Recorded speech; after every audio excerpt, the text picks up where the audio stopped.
Yeah, morning to you. Both of them do make up the John Lewis partnership, but it is almost like they are two different businesses.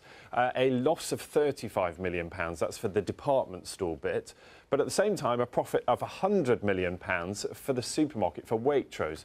So what's going on? Let's speak to the retail expert, Kate Hardcastle, who's with me. Kate, morning to you. Hi. Interesting this, isn't it? Because, look, it's sort of like Marks and Spencer, isn't it? We're willing to go in and buy food, maybe not buying clothing and other stuff. That's really why there's this divide. And there's so much going on, and retail is certainly not for the faint-hearted right now. This is a tough business to be in. Consumers want more, and you're making less money, and they're expecting retail theatre on the floors. They want the stores to be exciting and innovative, and we know John Lewis generally tends to be a bit more of a vanilla, safer offer. They want products moving all of the time, fresh things to look at, and it's also we're buying less stuff, you know, we're buying less material things. And all the things you talk about there cost money, don't they? I mean, those overheads just to have the store, they're big stores on big, expensive high streets, you know, so they're paying all that cost before they've even sold anything. This is true, and they're huge general stores as well, but we also know they've been looking at fashion, for instance, and bringing in a lot of own brand. Well, I would say that was category A mistake Marks and Spencer's are making at the moment.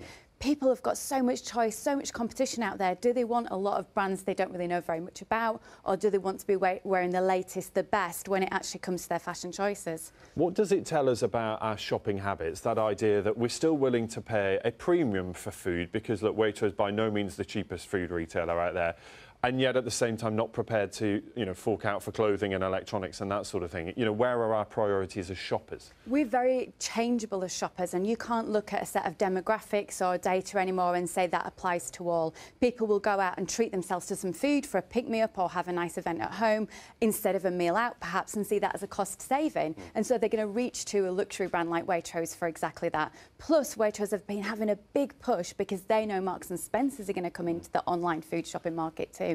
Yeah, and in this statement there's a lot to read, and there's a statement from Charlie Mayfield, who is the chairman of the John Lewis Partnership, and he says, should the UK leave the EU without a deal, we expect the effect to be significant and will not be possible to mitigate the impact. And that's quite significant, isn't it, from the boss of one of our biggest retailers, and it really does highlight the supply chain issue that they're also worried about. And it's true, it's taking their eye off the ball at a time where they absolutely need to be all focused on strategy and delivering for customers. And this is a really big challenge for most businesses out there. They need to know how they can move faster, not slower, and what they're looking at is a situation that's going to create delays. Yeah, and these firms, because they can order one day and have that stuff the day after, and it's worth mentioning at this point as well, Morrisons, the supermarket, their figures out this morning. They've been talking about improving relations with Amazon, so, you know, having an online presence. But they really do sell themselves as a fresh retailer. What are they going to do? Fresh is so important to Morrisons. It's all about those pickups from bakery, and they need to make sure they're moving faster.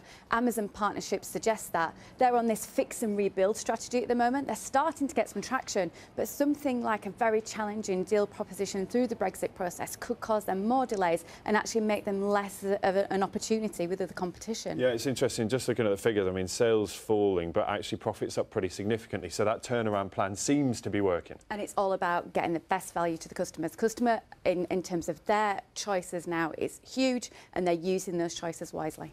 Kate, as always, lovely to see you. Thanks for talking us through all of that. Kate Hardcastle there with her eye on the retail figures.